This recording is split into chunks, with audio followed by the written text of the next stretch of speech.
नमस्कार. रेखा स्पेशलमध्ये सर्वांचं स्वागत. बाळंतणीचा आहार यामध्ये मी बाजरीची अतिशय पौष्टिक अशी पेज बनवणार आहे. तर यासाठी आपल्याला साहित्य लागणार आहे. 1 वाटी बाजरीचं पीठ, ही आपण छोटीच वाटी घेतलेली आहे. जिरं, ओवा, 2 चमचे साजूक तूप, चवीनुसार मीठ आणि थोडासा हिंग. चला तर आता आपण रेसिपीला सुरुवात करूया.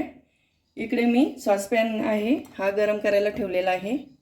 आता आपण बाजरीचं पीठ भाजून घेणार आहोत. तर प्रथम आपण यामध्ये 2 चमचे साजूक तूप घालून घेऊया. तूप छान वितळलं की त्यामध्ये आपण बाजरीचं पीठ घालणार आहोत.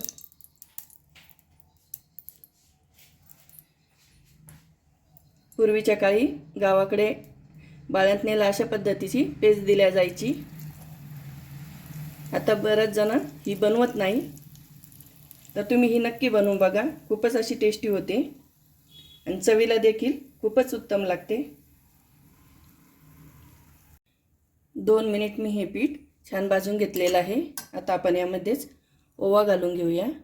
जिरं, ओवा, थोडासा हिंग आणि आपल्याला हे 1 मिनिट आणखी छान भाजून घ्यायचं आहे. पीठ आपलं हे खमंग छान भाजलेलं पाहिजे. चला, आपलं पीठ हे छान भाजलेलं आहे. आता आपण यामध्ये गरम पाणी घालणार आहोत. तर इकडे मी 1 ग्लास गरम पाणी करून घेतलेलं आहे. थोडं थोडं करून आपण यामध्ये घालून घ्यायचं आहे.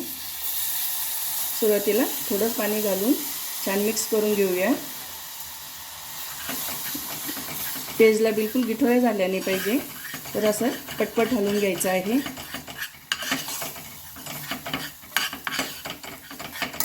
आता शिल्लक राहिलेलं पाणी देखील आपण यामध्ये घालून घेऊया आणि छान मिक्स करून घेऊया. आपल्याला पेज ही थोडीशी दाटसरच बनवायची आहे. सूप बनवायचं असलं तर आपण ते पातळच बनवतो, पण पेज आपल्याला ही थोडीशी चमच्याने खाता येईल अशी बनवायची आहे. म्हणजे आपल्या बाळंतणीचं पोट देखील भरेल. सूप घेतलं की पोट भरत नाही, पण अशा पद्धतीनं ही पेज दिली की बाळंतणीला खायला देखील खूपच सुलभ होते, पचायला देखील हलकी असते. चमच्याने आपण हे छान मिक्स करून घेतलेलं आहे. याला बिलकुल गाठी होऊ द्यायच्या नाही. अशा चमच्याने गाठी मोडून घ्यायच्या. छान आपली पेस्ट तयार झालेली आहे. खास करून थंडीच्या दिवसामध्ये ही पेस्ट खाल्ल्या जाते. अतिशय पौष्टिक अशी ही पेस्ट तयार होते. घरातील लहानांपासून मोठ्यांपर्यंत सर्वांनाच ही पेस्ट खूपच आवडते.